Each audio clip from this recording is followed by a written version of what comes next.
पिछले हफ्ते मैंने आपको कुछ पढ़ने के लिए कहा था। लूक का रचित सुसमाचार, the gospel of look 16th chapter पढ़ने के लिए मैंने आपको कहा था।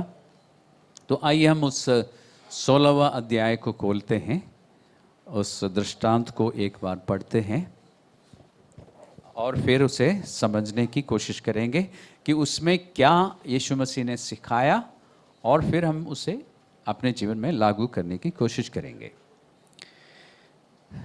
लूक चैप्टर 16 1 से लेकर 14 तक हम पढ़ेंगे। अपनी अपनी बाइबल्स में एक बार ध्यान से पढ़िए और मैं हिंदी में पढ़ देता हूँ आपके लिए।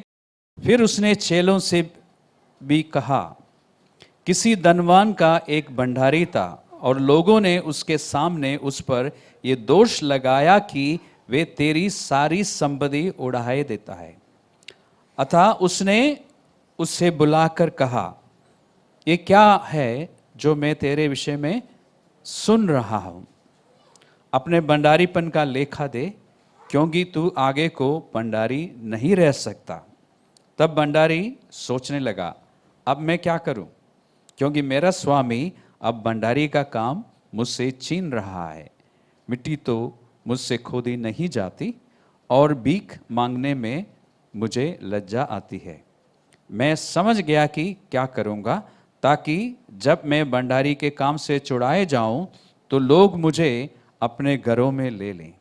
तब उसने अपने स्वामी के देनदारों को एक एक करके बुलाया और पहले से पूछा, तुझ पर मेरे स्वामी का कितना कर्जा है? उसने कहा, 100 मन तेल। तब उसने उससे कहा, अपना खाता वही ले और बैठकर तुरंत 50 लिख दे। फिर उसने दूसरे से पूछा, तुझ पर कितना कर्ज है? उसने कहा, 100 मन गेहूं। तब उसने उससे कहा, अपना खाता वही लेकर 80 लिख दे। स्वामी ने उस अधर्मी भंडारी को सराहा कि उसने चतुराई से काम किया है, क्योंकि इस संसार के लोग अपने समय के लोगों के साथ रीति व्यवहार में ज्योति के लोगों से अधिक चतुर है। और मैं तुमसे कहता हूं कि अधर्म के धन से अपने लिए मित्र बना लो, ताकि जब वे जाता रहे तो वे तुम्हें अनंत निवासों में ले ले। जो तोड़े से तोड़े में सच्चा है, वे बहुत में भी सच्चा है, और जो तोड़े से तोड़े में अधर्मी है, वे बहुत में भी अधर्मी है। इसलिए जब तुम अधर्म के धन में सच्चे ना ठहरे तो सच्चा धन तुम्हें कौन सौंपेगा? और यदि तुम पराये धन में सच्चे ना ठहरे तो जो तुम्हारा है उसे तुम्हें कौन देगा? कोई दास 2 स्वामियों की सेवा नहीं कर सकता, क्योंकि वे तो एक से बैर और दूसरे से प्रेम रखेगा, या एक से मिला रहेगा और दूसरे को तुच्छ जानेगा। तुम परमेश्वर और धन दोनों की सेवा नहीं कर सकते। आपने देख लिया अपने बाइबल्स में? ओके।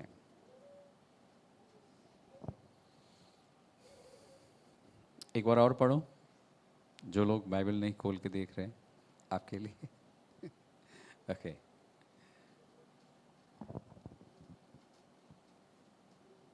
सबसे पहले यीशु मसीह ने ये दृष्टांत या ये कहानी अपने चेलों को बताई है। आपने शुरुआत में देखा होगा, उसने अपने चेलों से कहा। ये बात जो चल रही है उन लोगों से है जिन्होंने यीशु मसीह पर विश्वास किया और उसके बाद यीशु के राहों में चलने का निर्णय लिया। इस बात पर ध्यान देना। 5वां अध्याय से लेकर 8वां अध्याय तक जो बातें यीशु मसीह बता रहे थे, अपने चेलों से ही बता रहे थे, जबकि फरीसी और सदूकियों भी सुन रहे थे। लेकिन ये किसके लिए है? चेलों के लिए, डिसाइपल्स के लिए। He was speaking to his own disciples. अगर आप उनमें से हैं तो ये बातें जो बताई जा रही है आपके लिए है। ध्यान रखना, ये अविश्वासियों की, इसमें अविश्वासियों के लिए भी है, वो भी सीख सकते हैं, लेकिन मुख्य रूप से किसके लिए है? मेरे लिए। किसके लिए है? मेरे लिए, आपके लिए है, मेरे लिए है। इसलिए हम इसको ध्यान से पढ़ेंगे, एक बार फिर पढ़ेंगे। यहाँ पर आप देखते हैं एक मैनेजर है, एक धनवान, एक धनी इंसान है, एक बिजनेसमैन है, और एक उसका मैनेजर है, वेल्थ मैनेजर या एसेट मैनेजर या उस कंपनी को चलाने वाला। उसके बारे में लिखा है कि वो बेईमान था, आज की भाषा में, साधारण भाषा में, ठीक है। ये जो भंडारी शब्द आप पढ़ रहे हैं ना, वो भंडारी कठिन शब्द है, मैनेजर आसानी से समझ आता है, या भंडार को संभालने वाला, ठीक है। तो मैनेजर आसान है। ये करप्ट था, बेईमान था, और अपने मालिक का के पैसे जो है गबन करता था और अपने सुख विलास के लिए इस्तेमाल करता रहा। लेकिन एक दिन मालिक को किसी ने बताया इसके बारे में, क्योंकि मालिक के पास पैसा बहुत है, उसको पता ही नहीं चल रहा था कि उसका पैसा कोई और उड़ा रहा है। लेकिन किसी ने मालिक को बताया, और मालिक ने अपने इस मैनेजर को बुलाया, या अपने सेक्रेटरी के द्वारा उसके पास मैसेज भेजा कि भाई सारे अकाउंट्स जो है, बुक्स ऑफ अकाउंट है ना, वही खाता, सारे लेजर और वाउचर्स और रिसीट्स और बैंक स्टेटमेंट सब पेश करो, क्योंकि अब से आज से तू मेरा मैनेजर के पोजीशन में नहीं रह सकता। लेकिन उसको निकालने से पहले एक बार सब कुछ चेक करना ज़रूरी है, ऑडिट करना ज़रूरी है, टू बी जस्ट, ठीक है। इस मैनेजर के लिए, अब आप बाइबल आपकी खुली हुई है ना, मेरी बातें सुनते रहना और बाइबल खुली रखना, ठीक है। 16वां अध्याय में है आप लूका का, इसका 3रा पद से अब 7वां पद तक हम देखते हैं। वहां पे सबसे पहले हमें क्या पता चलता है कि ये मैनेजर जो है ये चतुर था, ही वॉज वेरी श्रूड। क्या मतलब? वो समझदार था, उसने स्थिति को तुरंत पहचान लिया। किसकी स्थिति को? अपनी स्थिति को, मैं कितने खतरे में हूं अभी, उसने पहचान लिया और तुरंत अपने फायदे के लिए कुछ किया। वो है चतुराई। ये चतुर शब्द जो है दोनों तरीके से हम इस्तेमाल करते हैं, गलत मतलब से भी इस्तेमाल करते हैं, सही मतलब के लिए भी इस्तेमाल करता है। ये चतुरता, स्थिति को पहचान लिया और देर नहीं किया, तुरंत उसने एक्शन लिया। हमने क्या देखा?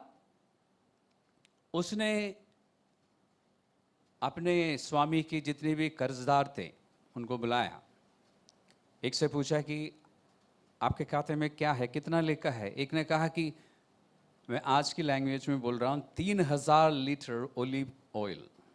उसने कहा तुरंत उसको 1500 लिख दे, यानी 50% डिस्काउंट। वो खुश हो गया होगा, ऑब्वियसली खुश हो गया होगा। दूसरे से पूछा कितना है, उसने बोला कि 30 टन गेहूं, यानी 30 गुना 1000, 1 टन में 1000 होता है ना, 1000 किलो के 30,000 गेहूं। उसने कहा 20% डिस्काउंट, ठीक है। इस तरह जितने भी उसके बिजनेसमैन जो कर्जदार थे अपने मालिक का, सबको हेवी डिस्काउंट दिया गया, भारी छूट मिली सबको, और सब खुश। जो काम उसने किया वो बेईमानी का काम था, लेकिन जो चतुराई उसने दिखाई उसकी प्रशंसा हुई। 8वां पद में देखिए, लिखा है कि उसके स्वामी ने उसको सराहा, उसकी तारीफ की। उसकी बेईमानी की तारीफ नहीं की, फिर किस बात की तारीफ की? ऐसा लिखा है, ऐसा लिखा है 8वां पद में, उस मालिक को उससे सराहना पड़ा। He had to commend his manager. Original भाषा में लिखा है he had to, क्योंकि उसने चतुराई से काम लिया। He was smart, he was intelligent, he was able to gauge the situation and immediately take action for his own benefit.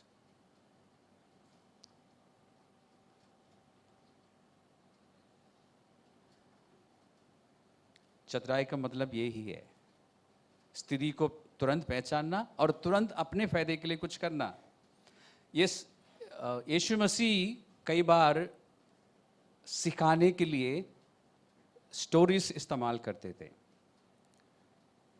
और कुछ स्टोरीज को, जिसको हम दृष्टांत कहते हैं व्याकरण में, या पैराबल कहते हैं इंग्लिश व्याकरण में, समझना मुश्किल है। उनमें से एक पैराबल या दृष्टांत है ये, क्योंकि यहाँ पर एक बेईमान इंसान को इस्तेमाल किया है एक बात समझाने के लिए। और कभी कभी परमेश्वर ऐसी चीज़ों को, बुरी चीज़ों को इस्तेमाल करता है उनकी प्रशंसा ना करते हुए, क्योंकि लोग उन चीज़ों से परिचित है।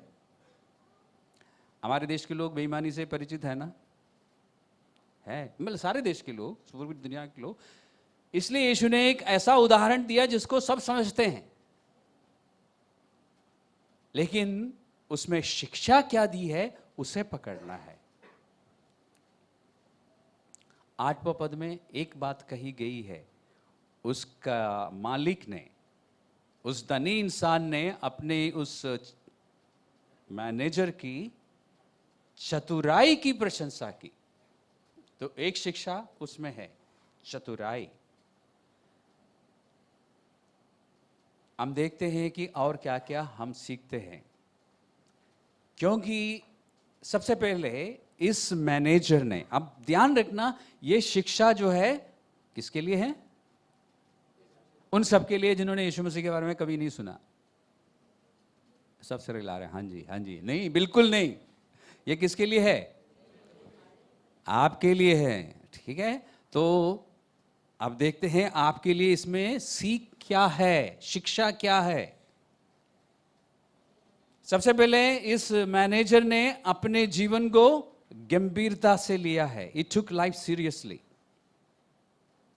जैसे उसको पता चला मेरी नौकरी गई, उसने समय नहीं गवाया, उसने तुरंत एक्शन लिया। तो सबसे बड़ी शिक्षा यह है, समय की नज़ाकत को पहचानना, या वक्त के नज़ाकत को पहचानना, और फिर तुरंत एक्शन लेना। इसे मालूम था कि मेरी नौकरी गई, उसने हकीकत का इनकार नहीं किया या नजरअंदाज नहीं किया। उसने नहीं कहा कि लगता है किसी ने मेरे मालिक का कान भरा है। लेकिन कल जब सारे बुक्स वो देखेंगे, बैंक स्टेटमेंट, वॉचर्स, रिसीट्स, और ऑडिटर्स बोलेंगे कि सब कुछ ठीक है, तो बस मेरी नौकरी सेफ है, ऐसा कुछ नहीं होगा। उसने ऐसा नहीं सोचा। क्यों? क्योंकि उसे पता था कि वो उसने बेईमानी की है। उसने ये भी नहीं कहा कि बॉस की सेक्रेटरी जो है मुझसे छिड़ता है इसलिए मुझे ऐसे डरा रहा है, यूं ही डरा रहा है, ऐसा कुछ नहीं है, मेरी नौकरी सेफ है, या मुझे वो परेशान करने की कोशिश कर रही है। मेरा बॉस को मैं जानता हूँ, वो बहुत करुणाकारी है, दयालु है।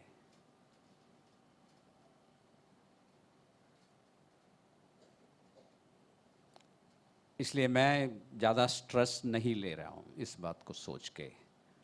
अभी शाम को मूवी देखने जाऊँगा अपने फ्रेंड्स के साथ, और रात को आराम से सोऊंगा, मेरी नौकरी सेफ। उसने ऐसा नहीं, उसे मालूम था कि उसकी नौकरी सेफ नहीं है। उसने क्या क्या किया है उस दिन तक उसको पता था। उसे ये भी मालूम था कि वो बुढ़ा, यानी रिटायरमेंट की एज में है, अब वो हाथों से मेहनत नहीं कर सकता। उसमें लिखा ना कि मिट्टी में खोद नहीं सकता, यानी मैं मजदूरी नहीं कर सकता। और भीख आज तक मैं, शर्म आती है, क्योंकि आज तक मैं कैसा रहा हूं? शान और शौकत से रहा हूं, है ना। अब भीख मांगना थोड़ा सा बहुत मुश्किल है उन लोगों के सामने जिनके सामने से मैं बड़े शान से निकलता था। तो उसने कहा कि लेकिन मुझे पता है कि क्या करना चाहिए। यीशु मसीह के बारे में भी ज़्यादातर लोग ये सिखाते हैं कि वो बहुत प्यार करने वाला है, वो करुणाकारी है, दयालु है, बिल्कुल है, और विलम्ब से क्रोध करने वाला है, बिल्कुल सही है। लेकिन यीशु मसीह के बारे में दूसरी बातें नहीं सिखाते लोग, कि वो न्यायी है और एक दिन वो न्याय करेगा, और किसी का पक्षपात नहीं करता। वो, उसका न्याय जो है बिल्कुल सटीक है।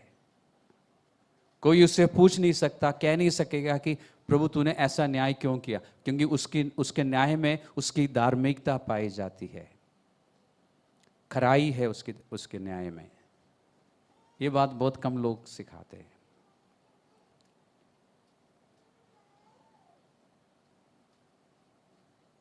इस मैनेजर के बारे में हमने क्या सीखा? वो चतुरता, यानी वक्त की नज़ाकत को उसने पहचान लिया और तुरंत अपने फायदे के लिए कुछ किया। दूसरी बात, उसने भविष्य के लिए तैयारी की। उसने कुछ मित्र बना लिए। सारे कर्जदारों को हेवी डिस्काउंट देके उसने अपने रिटायरमेंट या डिसमिसल के बाद जो जीवन है उसको संभालने के लिए उसने सब कुछ बंदोबस्त किया एक ही दिन में। क्योंकि आप देखते हैं कि मालिक ने बोला कि अब से तू मेरा नौकर नहीं या मैनेजर नहीं रह सकता और सारे बुक्स पेश करना मेरे ऑफिस में कल 10 बजे तक सारे टेबल में आ जाना चाहिए। ठीक है जी, आ जाएगा। लेकिन उससे पहले उसने एक काम किया जो हमने अभी पढ़ा है, हेवी डिस्काउंट देने वाला काम। इसमें मेरे लिए और आपके लिए क्या शिक्षा है? एक, उसने भविष्य के लिए तैयारी की। कौन सा भविष्य? Post dismissal. डिसमिसल के बाद नौकरी छूट गई, ऑफिशियली कल होगा, लेटर मिलेगा। उसके बाद जब तक वो इस पृथ्वी में जीवित रहेगा तब तक के लिए उसने एक ही दिन में सारी तैयारी की। इतने सारे मित्र बना डाला। अब कोई भी उसको अपने घर पे रहने देगा या कोई घर बना के देगा, खरीद के देगा, क्योंकि सबको हेवी डिस्काउंट मिला है। सब मिलके इसकी सहायता करेगा। 9वां पद को देखिए, यीशु मसीह ने क्या कहा? इसमें है शिक्षा आपके लिए और मेरे लिए, बहुत गहरी शिक्षा। 9 पद में यीशु मसीह क्या कहता है? आप में से कोई एक जन पढ़िए। और मैं तुमसे कहता हूं। अब तक 8वां पद तक यीशु मसीह ने सिर्फ एक स्टोरी बताई। 9वें पद में यीशु मसीह अब आपको और मुझे बता रहा है कि मुझे क्या करना चाहिए, आपको क्या करना चाहिए, या यीशु मसीह बता रहा है कि क्या शिक्षा हमें इसमें से मिलती है। Here is the lesson. यह है शिक्षा, यह है सीख। क्या है? अपने संसारिक साधनों का बुद्धिमानी से उपयोग करो। Use your worldly wealth wisely. ऐसा लिखा है या आप सिरे लाते जा रहे हैं? देखिए, ऐसा लिखा है। 9 पद में यीशु मसीह ने कहा, और मैं तुमसे कहता हूं कि अधर्म के धन से अपने लिए मित्र बना लो, ताकि जब वे जाता रहे तो वे तुम्हें अनंत निवासों में ले ले। अधर्म का धन का मतलब है संसारिक धन। जो इस संसार में रहते हुए आपके पास जो धन है, the wealth you have in this world, use it wisely.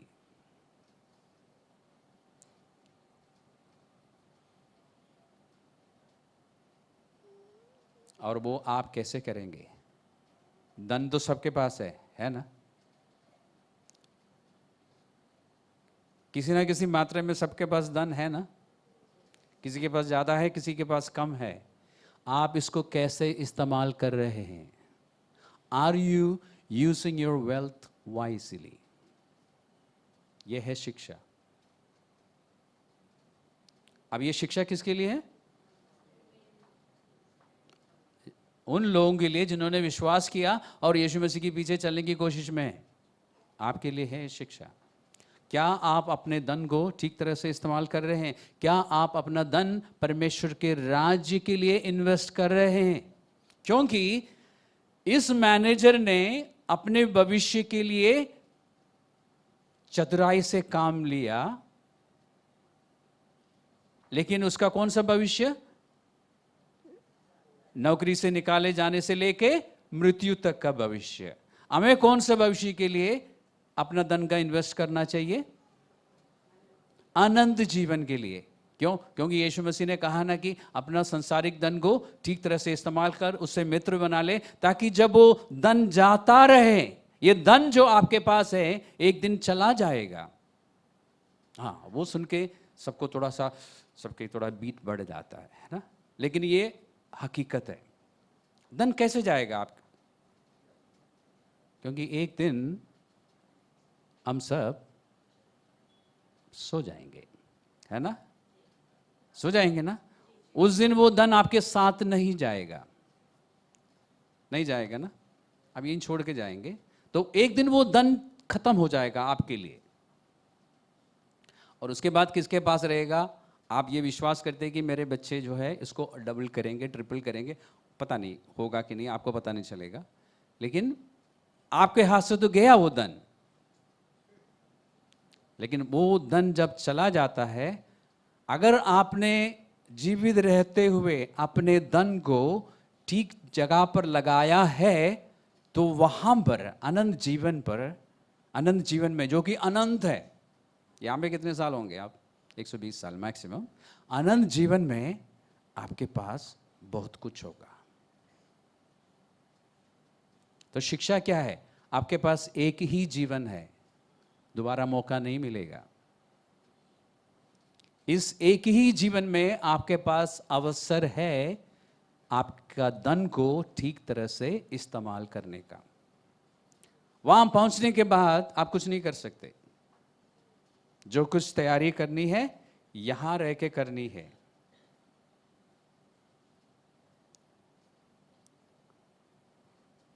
यीशु मसीह की शिक्षा यह है।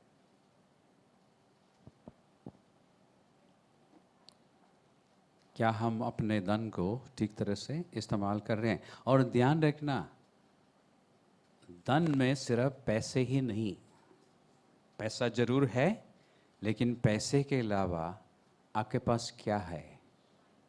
आपके पास कुछ टैलेंट्स है जो परमेश्वर ने आपको दिए, कुछ प्रतिभा है, कुछ गिफ्ट्स है परमेश्वर की ओर से। कुछ आपको जन्म लेते समय मिला और कुछ नया जन्म के बाद मिला आपको, या उसके समय में मिला। 2 प्रकार के गिफ्ट्स, दान, वरदान आपके पास है। आपके पास कुछ योग्यताएं हैं। आपके पास समाज में कुछ पदवी है। उस पदवी के कारण आपका प्रभाव भी है। आपके पास समय है। अब इन सब चीज़ों को कैसे इस्तेमाल कर रहे हैं?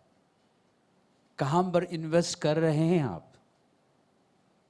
सोचिए, विचार कीजिए।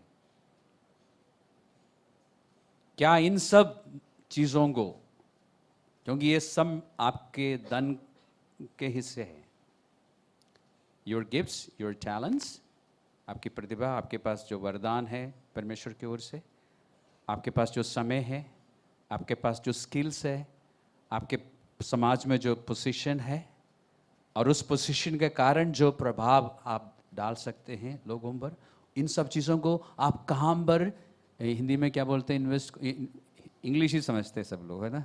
निवेश कहाँ पे करते हैं आप? इन्वेस्ट ज़्यादा समझ आता है ना? आप कहाँ पे कर रहे हैं?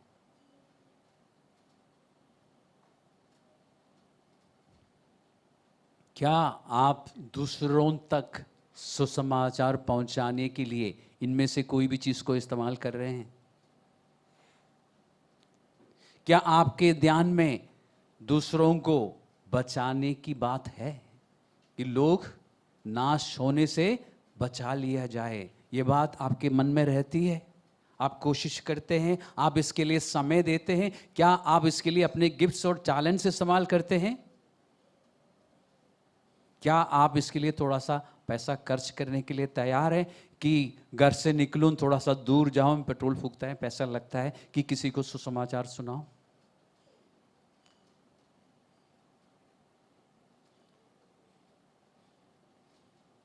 सोचिए इस बारे में। और इसी शिक्षा में या इसी स्टोरी की सहायता लेके यीशु मसीह ने एक तो ये सिखाया कि तुम्हारा धन जो है, जो इस संसार में है, उसको ठीक तरह से इस्तेमाल करो, ताकि या ठीक तरह से इसको इन्वेस्ट करो।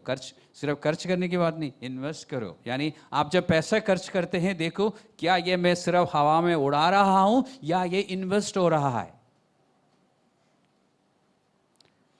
हमारे चर्च में बहुत साल पहले की बात है, एक व्यक्ति था और वो बनिया बैकग्राउंड से था। तो उसने एक बार मुझे एक बात बताई, मैं एक बनिया परिवार से आया हूँ और मैं जानता हूँ पैसे कैसे कहाँ पे इन्वेस्ट करना है। आप जानते हैं पैसे कहाँ पे लगाना चाहिए। इनके पैसे हमेशा सेफ रहते हैं क्योंकि वो बुद्धिमानी से काम करते हैं, सही जगह पर पैसे लगाते हैं। और वो व्यक्ति जिसके बारे में बता रहा हूँ, वो परमेश्वर के काम के लिए पैसे खर्च करने के बारे में बात कर रहा था। उसने कहा कि मैं बनिया हूँ, मैं जानता हूँ कहाँ पे पैसा इन्वेस्ट करना है। मैं भविष्य के लिए, अनंतता के लिए, नित्यता के लिए इन्वेस्ट कर रहा हूँ।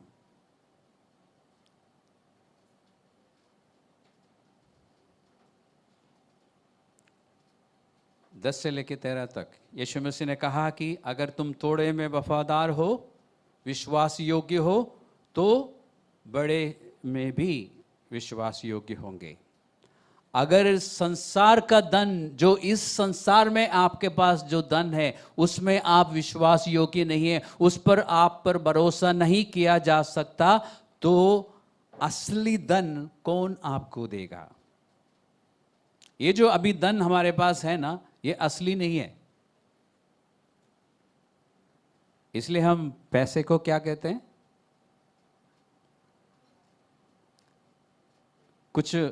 कुछ शब्द हम इस्तेमाल करते हैं ना, हम कहते हैं ये माया है, बोलते हैं ना, पैसे को माया बोलते हैं ना। क्यों ये निकल जाता है? ये हमेशा के लिए नहीं है, ये असली नहीं है। उसमें अगर हम विश्वास योग्य नहीं है, तो असली धन जो अनंत जीवन में हमें मिलेगा, वो कौन हमें देगा? एक बात मैं आपसे पूछना चाहता हूं, जवाब मुझे मालूम है इसलिए आपको देने की जरूरत नहीं है। अनंत जीवन में कंगाल बन के रहना चाहते हैं आप? तो फिर इन्वेस्ट करना पड़ेगा ना। अनंत जीवन में आप जरूर जाएंगे यदि आपने यीशु मसीह पर विश्वास किया है, यीशु मसीह के उस बलिदान को आपने ग्रहण किया है, तो आप 100%, 100% आप अनंत जीवन में जाएंगे। लेकिन वहां पर जो जीवन होगा जो कि अनंत है, उसकी कल्पना करना भी मुश्किल है, जिसका कोई अंत नहीं है, उसमें कंगाल बन के रहना चाहेगा? उसके लिए यहां रह के तैयारी करनी है हमें। प्रभु यीशु मसीह ने यह भी कहा 12वें पद में, अगर तुम दूसरों के धन को लेके विश्वास योग्य नहीं है, तो तुम्हारा अपना धन तुम्हें कौन देगा? क्या मतलब हुआ? प्रभु यीशु मसीह कह रहा है कि अभी जो धन आपके पास है ना, उसमें पैसे भी है और बाकी सारी बातें भी है जो मैंने आपको कहा। आपका प्रतिभा, आपके पास जो वरदान है, आपके पास जो समय है, आपके स्किल्स है और आपके इन्फ्लुएंस, आपके पोजीशन, ये सब कुछ है। लेकिन परमेश्वर कहता है कि ये तुम्हारा नहीं है। क्यों? आपके पास जो धन है आपका नहीं है। आप क्या है? देखता हूं कितनों को कौन जवाब दे सकता है। आप क्या है? मैनेजर। Thank you. आप मैनेजर है, आप मालिक नहीं है। आपके पास जो धन है वो धन आपका नहीं है, आप सिर्फ मैनेजर है। एक जन ध्यान से सुन रहा था। Thank you. See we are managers. Wealth जो हमारे पास है परमेश्वर ने हमें दिया है, हम उसको मैनेज कर रहे हैं और हमें सतर्क रहने की ज़रूरत है। क्या हम ठीक रीति से मैनेज कर रहे हैं? एक दिन मालिक हमसे ये पूछना ना पाए कि हिसाब दो मुझे, you are no longer going to be my manager. ऐसा ना हो हमारे साथ। इसलिए मैं जोर देके आपको बता रहा हूं कि ये स्टोरी जो यीशु मसीह बता रहा है, अपने चेलों को बता रहा है, पूरी दुनिया को नहीं बता रहा है। दुनिया के लोग भी सुन रहे थे, लेकिन विशेष करके मुख्य रूप से ये हमारे लिए है कि हम मैनेजर्स हैं। आपके पास जो कुछ भी है, व्यवस्था विवरण का 8वां अध्याय का 18वां पद में लिखा है कि परमेश्वर कहता है कि तुम्हें धन कमाने की शक्ति मैं देता हूं। I give you the power to make wealth. हम सोचते हैं कि ये हमारा है ना। आज उस गलतफहमी से बाहर आइए। आपके पास जो धन है, जो कुछ भी आपके पास है, वो आपका अपना नहीं है। आप सिर्फ क्या है? मैनेजर है। तो मैनेजर को विश्वास योग्य बनने की जरूरत है और सही रीति से मैनेज कीजिए। 8 के 18 में लिखा है ना, किसी ने देख लिया?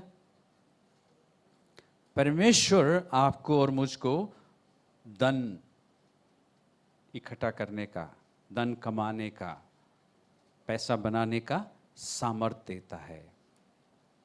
और मैं जानता हूं कुछ विश्वासियों को ये बात मालूम है, उनको इस बात की समझ है कि मेरे पास जो कुछ भी है वो परमेश्वर की ओर से है, इसलिए वो धन्यवादी रहते हैं, थैंकफुल रहते हैं और बोलते भी हैं। और बोलते समय पता है कि वो मन से बोल रहे हैं, क्योंकि उनके एक्शंस में दिखता है।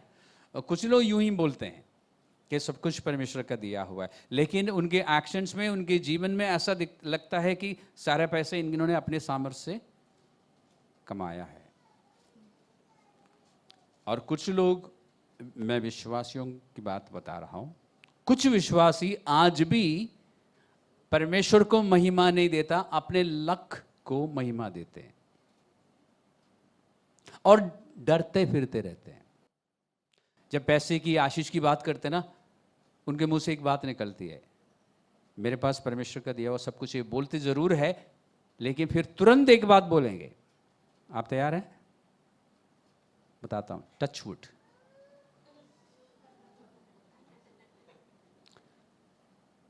इसका मतलब क्या है? ये अंग्रेजों का देन है। बहुत सारी बातों के लिए हिंदुस्तानी लोग अंग्रेजों को गाली देते हैं। ये यूरोप से, मतलब ये इंग्लैंड से नहीं आया, यूरोप से आया। लेकिन हमारे लिए सारे गोरे अंग्रेज है ना? मैं सही कह रहा हूँ ना? ठीक है। तो इसलिए मैं कह रहा हूँ कि ये अंग्रेजों का देन है। लोग क्यों टचवुड बोलते हैं? किसी को मालूम है? नहीं, उनके लिए वो सुपरस्टिशन नहीं था, हमारे लिए है। ये टचवुड नहीं है, एक्चुअली वो हिटवुड है। क्योंकि लोग विश्वास करते थे कि उस जमाने के लोग कि दुष्ट आत्माएं सारी बातें सुन लेती है। अगर मैं पैसे की बात कर रहा हूँ, आशीष की बात कर रहा हूँ, तो वो सुन लेगी, फिर वो मेरे लिए नुकसान पहुंचाएगी, इसलिए उनका कान बंद करना ज़रूरी है। और ये लोग विश्वास करते थे कि दुष्ट आत्माएं लकड़ियों में रहती है, इसलिए लकड़ी को मारना ज़रूरी था, उनके कान बंद हो जाए। लेकिन अब लकड़ी नहीं है ना हर जगह पे, इसलिए क्या बोलते हैं लोग? बोल देते हैं टच वुड, यानी शैतान के कानों को बंद करना, क्योंकि खराब करेगा मेरे डर। आप लोगों के मुंह से सुनते हैं ना, आप भी बोलते रहे होंगे, आप नहीं बोलते होंगे, क्योंकि अब आपको पता चला कि मेरे पास जो कुछ भी है वो परमेश्वर का दिया हुआ है। आपको इस बात का डर नहीं है कि शैतान आपसे छीन लेगा, इसलिए टच वुड से मत रहिए, टच करने की और बोलने की कोशिश मत करना। इसलिए मुझे और आपको अपने आप से पूछने की ज़रूरत है कि क्या हम कर रहे हैं अपने धन के साथ।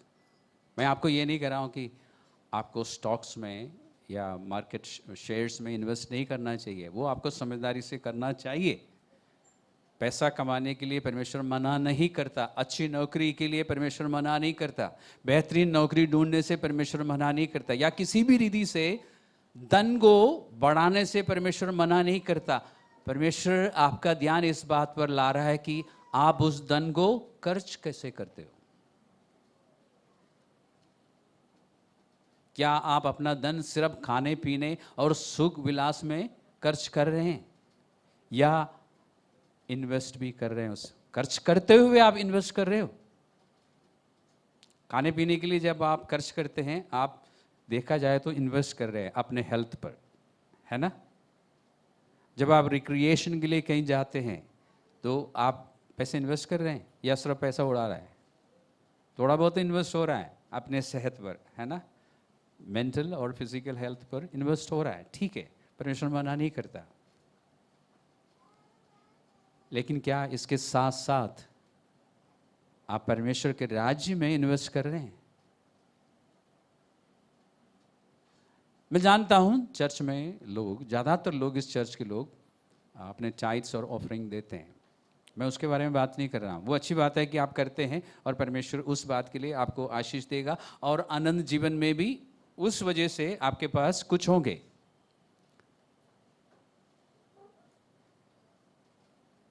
बहुत से लोग सोचते हैं, विश्वासी लोग, कि 10% परमेश्वर का है। नहीं, 100% परमेश्वर का है। ये तो परमेश्वर की महानता है कि वो हमें 90% रखने देता है। मैंने अभी अभी आपको दिखाया था ना 8 का 18 में, परमेश्वर कहता है मैं तुम्हें सामर्थ देता हूँ, तो पूरा धन उसका है, लेकिन वो कहता है 90% तुम रख लो, मुझे सिर्फ 10% दे देना, बाकी इन्वेस्ट कर लेना प्रॉपरली। परमेश्वर से समझदार नहीं है ना हम तो बड़े खुश हो जाते हैं कि 10% मांगा, बाकी 90% उड़ाने के लिए नहीं कहा, इन्वेस्ट करने के लिए कहा। तो हम कितना पैसा परमेश्वर के राज्य में इन्वेस्ट करते हैं ताकि अनंत जीवन में हमारे पास बहुत कुछ हो। क्योंकि यहाँ पर यीशु मसीह ने कहा ना कि इस संसार के धन को इस तरह से इस्तेमाल करो कि तुम्हारे फ्रेंड्स हो जो तुम्हें वहाँ पे स्वागत करेगा। वो फ्रेंड्स कौन है? जिनको आपने सुसमाचार सुनाया और आपके सुनाने के कारण जिन्होंने विश्वास किया, वो आपके लिए तालियां बजाएंगे ना। कहाँ बजाएंगे? ऐसा कहीं लिखा है?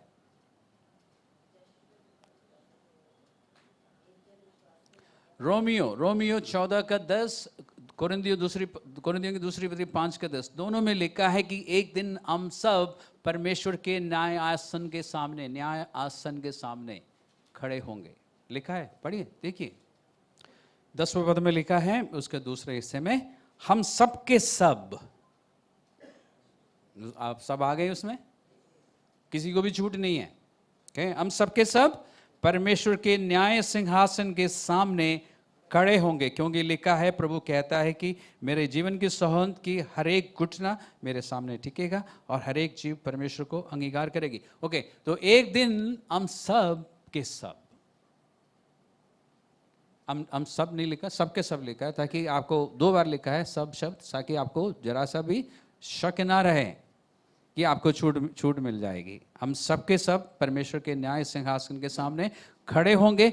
अब आप रोमियो में पहुंच गए तो एक बार कोरिन्थियों में भी चले जाते हैं, एक बार कंफर्म कर देते हैं। कोरिन्थियों की दूसरी पत्रिका 5वां अध्याय को देखिए।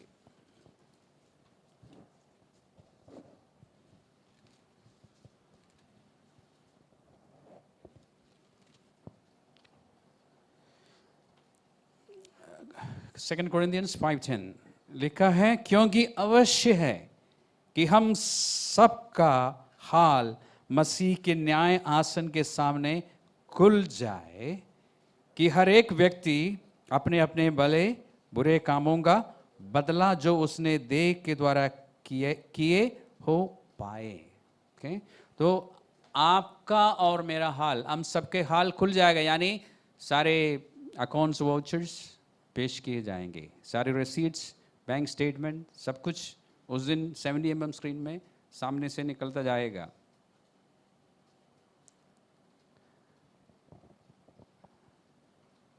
आपसे उस दिन परमेश्वर नहीं मांगेगा, दिखा देगा आपको, यही है तुम्हारा क्या बोलते हैं लेजर को, वही खाता, राइट, वो दिखाएगा सामने, ये है तुम्हारे खाते में, ये सब कुछ लिखा है। ये जो जजमेंट है, विश्वासियों की बात बता रहा हूँ, चेलों की बात बता रहा हूँ, डिसाइपल्स की बात, ये इस बात का निर्णय लेने के लिए नहीं कि आप नरक जाएंगे या स्वर्ग जाएंगे, वो फैसला हो चुका है।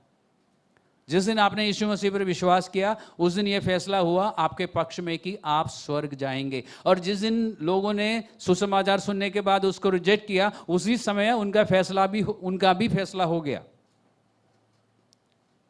इसलिए जिन्होंने गॉस्पेल सुन के रिजेक्ट किया ना, उनके लिए आंसू मत बहाइए, उनका फैसला हो चुका है। लेकिन जिन्होंने गॉस्पेल सुसमाचार सुनने के बाद अभी तक निर्णय नहीं लिया, उनके लिए प्रार्थना कीजिए। जिन्होंने निर्णय ले लिया कि हमें नहीं मानना है, उनके लिए अपना समय खराब मत करो, क्योंकि फैसला हो चुका है और परमेश्वर का फैसला अटल है और एक ही बार वो फैसला करता है। क्यों? क्योंकि उसे भविष्य मालूम है। जिन्होंने अभी रिजेक्ट नहीं किया उनके लिए प्रार्थना करते रहिए, जिन्होंने ठुकरा दिया उनके लिए टाइम वेस्ट मत करो। लेकिन ये फैसला जो है, ये न्याय जो है उस बात के लिए नहीं है, क्योंकि वो हो चुका है, पृथ्वी में हो चुका है। स्वर्ग में जब आप पहुंचेंगे परमेश्वर के न्यायासन के सामने, आपके बारे में क्या निर्णय होगा कि आपके खाते में क्या मिलेगा, आपको क्या इनाम मिलेगा, वहां पे क्या पदवी होगी, वहां पर आप यीशु के संग राज्य करेंगे या नहीं करेंगे, इस बात का फैसला होगा। ये जो मैनेजर था उसका कुछ इन्फ्लुएंस था ना उन सब कर्जदारों पर, और कर्जदारों को नहीं मालूम था कि इसको निकाल दिया गया है। अभी उस समय मतलब व्हाट्सएप में मैसेज पहुंचाने वाला कोई नहीं था। उसने तुरंत सबको बुलाया। उनके लिए ये कौन है? अभी भी मैनेजर है, उसके पास अधिकार है, उसके पास इन्फ्लुएंस है। उसने उस इन्फ्लुएंस को इस्तेमाल किया, सबको बोला डिस्काउंट डिस्काउंट डिस्काउंट, ओके जी बाद में मिल लेंगे आपसे। सारे खुश थे, क्यों? सबको डिस्काउंट मिला। एक दिन मेरे घर पे, एक दिन उसके घर पे, एक दिन उसके घर पे, मरने तक उसके पास रहने के लिए जगह थी, खाना पीना, क्योंकि उस डिस्काउंट के मुकाबले ये कुछ भी नहीं था जो वो लोग उसके लिए करते। आपको बेईमानी करने के लिए नहीं कहा यीशु ने कहा कि चतुर रहो। और प्रभु ने ये भी कहा 8 पद में, देखिए 16 का 8, इस संसार के लोग कौन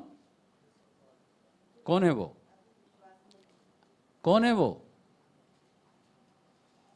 तो फिर यहीं रुकना पड़ेगा, हमें सोचना पड़ेगा क्यों? कौन? अन्य जाति, अविश्वासी, जिन्होंने अभी यीशु मसीह पर विश्वास नहीं किया, उनके बारे में लिखा है उनकी प्रशंसा हो रही है।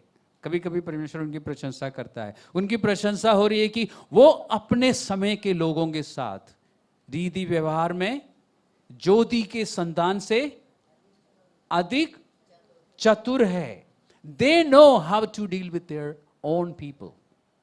इस संसार के अविश्वासी लोगों को मालूम है चतुराई से कैसे काम लेना है, ताकि उनका भविष्य सुरक्षित रहे। और सिर्फ उन्हीं का भविष्य नहीं, उनके बच्चों का भी।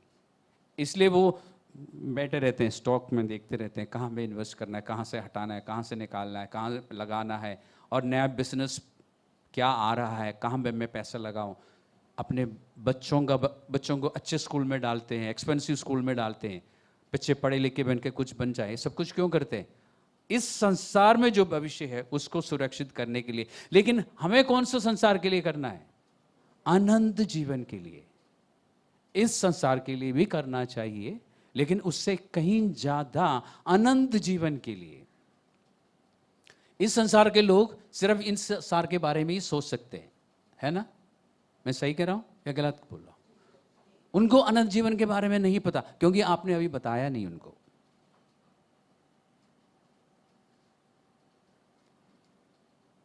हमें इस संसार के लिए और उससे कहीं ज़्यादा अनंत जीवन के लिए सोचना है, तैयारियां करनी है, इन्वेस्टमेंट करना है,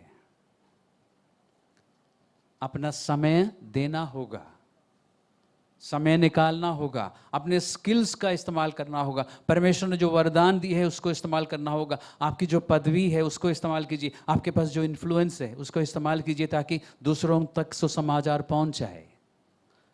जो खुद जाके बता सकते दूसरों को बताइए, जो खुद नहीं जा सकते दूसरों को जाने दीजिए, उनकी हेल्प कीजिए। आज आप लोग सब चर्च में बैठे हैं, तो मैं आपको बताना चाहूँगा कि आपने अपने समय का सही इन्वेस्ट किया है, क्योंकि यहाँ पर आके आप सबने एक साथ मिलकर परमेश्वर की स्तुति की, आराधना की, आपने समय अच्छा इन्वेस्ट किया।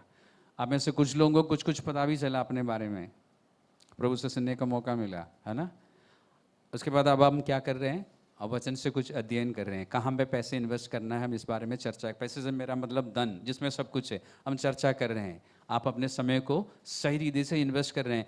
इसके बाद आप क्या करेंगे? एक दूसरे से मिलेंगे, एक दूसरे का हाल चाल पूछेंगे, कुछ लोगों के साथ मिलकर आप प्रार्थना करेंगे, कुछ लोगों से बात करेंगे, प्रोत्साहन देंगे, कुछ लोगों को समझाएंगे, कुछ लोगों को आप पर्सनली कुछ कुछ बातें सिखाएंगे, कुछ लोगों को काउंसलिंग देंगे। आप क्या कर रहे हैं?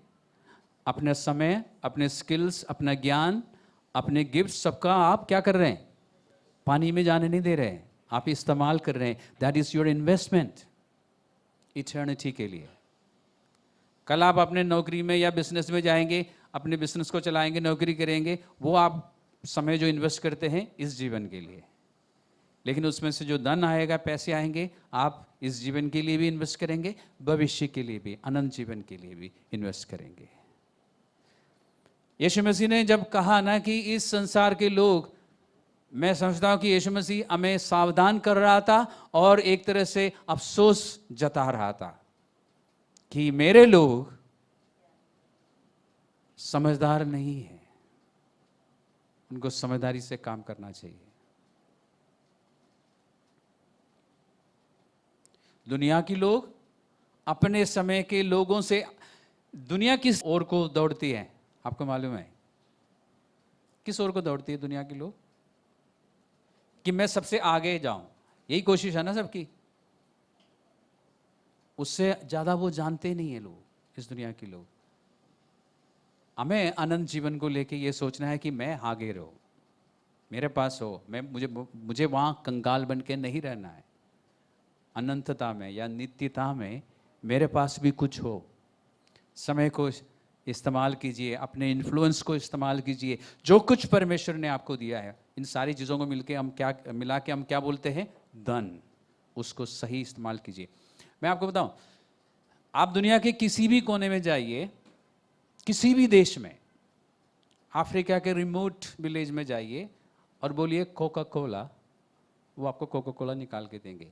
आपको स्वाहिली जानने की ज़रूरत नहीं है या अफ्रीका की कोई भी लोकल लैंग्वेज जानने की ज़रूरत नहीं है। आप कोका कोला बोलिए, वो कोका कोला निकाल के देंगे, सबको मालूम है। यानी, लेकिन आप अफ्रीका में जो बुशमन होते हैं उनके बीच में जाके पूछे यीशु मसीह को जानते हो, वो बोलेंगे कौन सी दुकान में मिलेगा।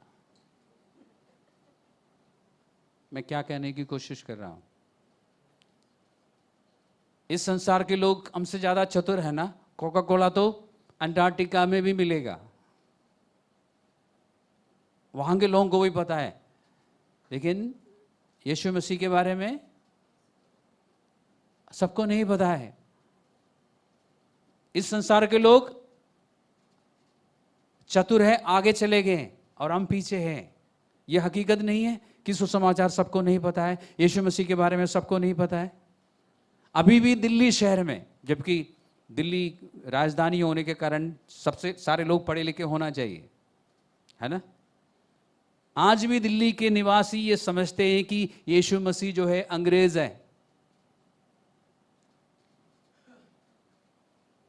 है ना? मैं सही कह रहा हूं? आज भी दिल्ली में, और मैं पढ़े लिखे लोगों की बात बता रहा हूं, आज भी लोग समझते हैं कि यीशु मसीह का जन्म हुआ था इंग्लैंड में और यीशु मसीह का सुसमाचार अंग्रेजों के साथ यहां पे आया था। ऐसे मानने वाले लोग अभी भी है। सुसमाचार अभी दिल्ली में सबने नहीं सुना है। हम उसके लिए क्या इन्वेस्टमेंट कर रहे हैं? यानी जिस उत्साह के साथ संसार के लोग दौड़ रहे हैं, आगे बढ़ रहे हैं, उसी उत्साह के साथ यदि हम परमेश्वर के राज्य का अनुसरण करेंगे, परमेश्वर की बातों का पालन करेंगे, तो बहुत कुछ हो जाएगा। यानी हम एक अलग दुनिया में रहेंगे, इस दिल्ली में रहेंगे या इस हमारे भारत में रहेंगे, लेकिन हमारी दुनिया बिल्कुल अलग होगी अगर हम उस उत्साह के साथ जिससे दुनिया के लोग आगे को दौड़ रहे हैं, हम भी दौड़ें परमेश्वर के राज्य को लेके। इसलिए अपने जीवन के बारे में देखिए और अनंतता में इन्वेस्ट करने की हम कोशिश करेंगे। और कई सारे तरीके हैं। आप सुसमाचार सुनाने के लिए समय निकालिए, लोगों के लिए प्रार्थना करके, जिनको आपने सुसमाचार सुनाया है या जिनको दूसरे लोग सुसमाचार सुना रहे हैं, आपके अजीज़ों के लिए, आपके रिश्तेदारों के लिए प्रार्थना करके, चर्च के लोगों के लिए प्रार्थना करके? आप में से कितने लोग समय निकालते हैं? अपने लिए तो सभी प्रार्थना करते हैं, 5 मिनट निकाल लेते हैं, है ना? लेकिन उसके अलावा कभी बैठ के आप चर्च के लोगों के लिए, जिनके बारे में आपको पता है कि वो अभी मुसीबत में से निकल रहे हैं, या वो अभी बीमार हैं, ठीक नहीं हुए, या उनके जीवन में कुछ परेशानियां हैं, कितना समय कुछ लोगों के बारे में मैं जानता हूँ आप निकालते हैं, आप घंटों तक प्रार्थना करते हैं। वो आपका इन्वेस्टमेंट है, क्योंकि आप सिर्फ अपने लिए नहीं, दूसरों के लिए। कितने लोग समय निकाल के, वीकेंड आते ही हम सोचते हैं कि कहाँ को भागो, हम यही सोचते हैं ना, फ्राइडे आते ही कहीं भाग जाए, मतलब 2 दिन बिता के आए। ठीक है, अच्छी बात है, कभी कभी जाना चाहिए, वो भी इन्वेस्टमेंट है आपके सेहत के लिए। लेकिन वीकेंड आते ही आप ये सोचते हैं कि आज कल शनिवार है, कल सारा दिन बैठ के या कम से कम 1 घंटा बैठ के मैं अपने देश के लिए प्रार्थना करूं। अब समय निकालते हैं?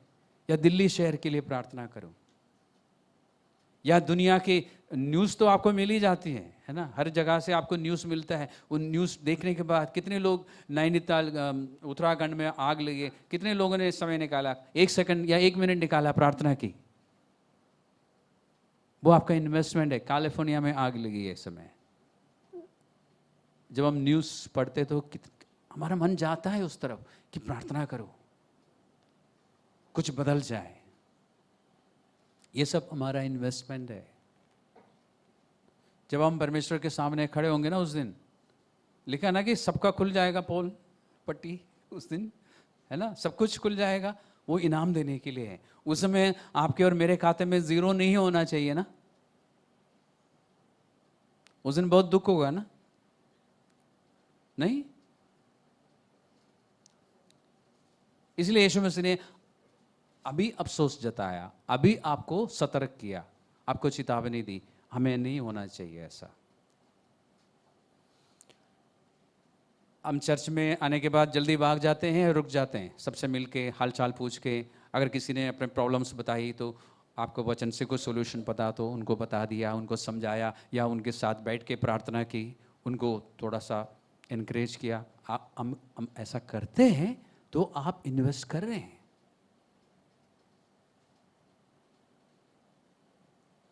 आपको पता चला कि एक विश्वासी भाई या बहन को पैसे की ज़रूरत है, अभी फ़िलहाल नौकरी नहीं है और थोड़ी से क्या बोलते हैं, हाथ टाइट है, ठीक है, तो टाइट है तो उसको खोलने के लिए आपको अपने हाथ को, अपनी मुट्ठी को खोलने की कोशिश करते हैं आप।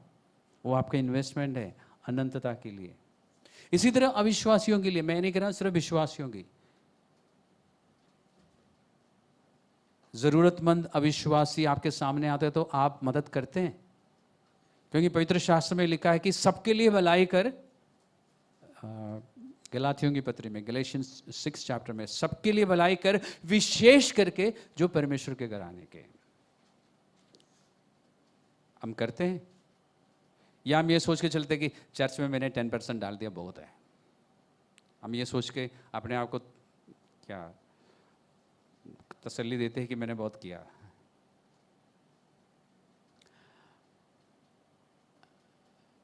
एक दिन समय निकाल के एक हमारे देश, हमारा फॉर्मर प्रेसिडेंट KR नारायणन, उनकी बायोग्राफी पढ़ना।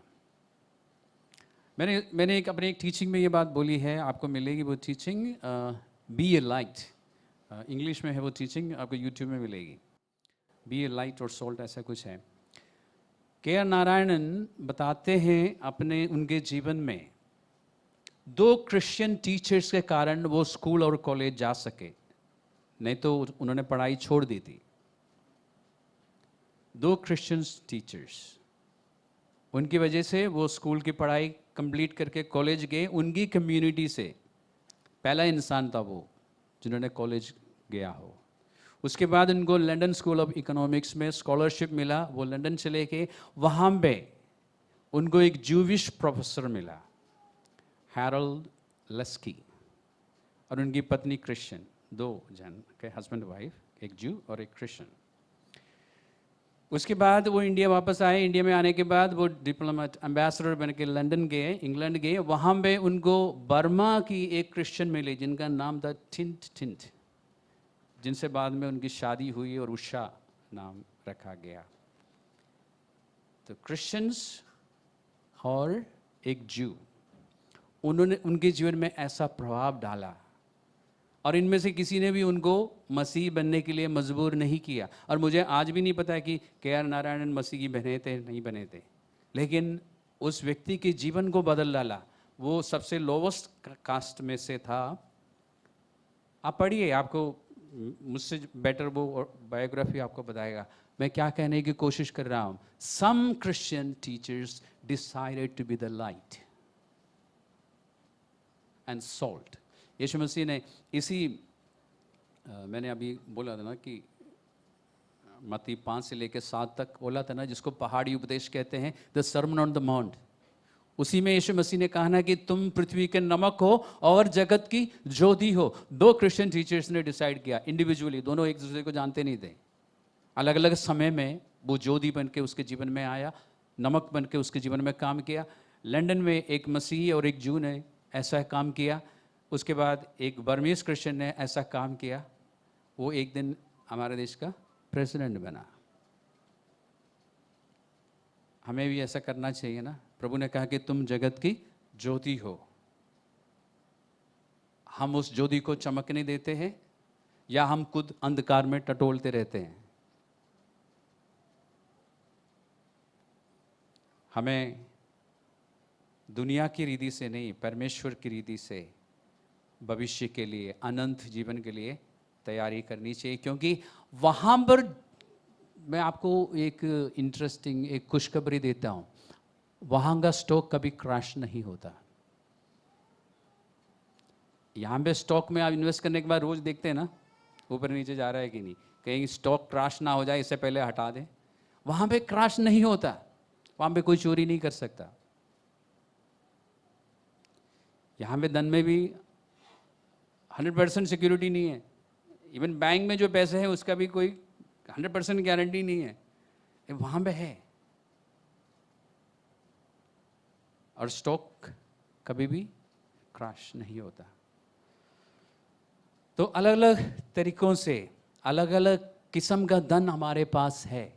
पैसे हैं, टैलेंट्स है, गिफ्ट्स है, स्किल्स है, नॉलेज है, एक्सपीरियंस है, पोजीशन है, प्रभाव है, इन्फ्लुएंस है और समय है।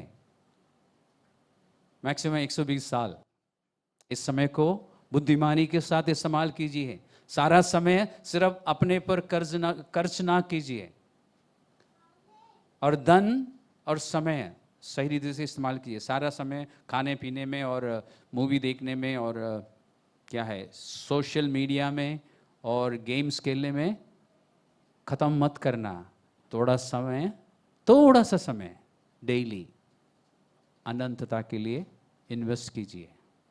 यही शिक्षा यीशु मसीह ने इस स्टोरी के द्वारा, इस कहानी के द्वारा अपने चेलों को दी है कि चतुर बन के रहो। Be smart, be shrewd when it comes to investing your wealth. कहाँ के लिए? अनंतता के लिए।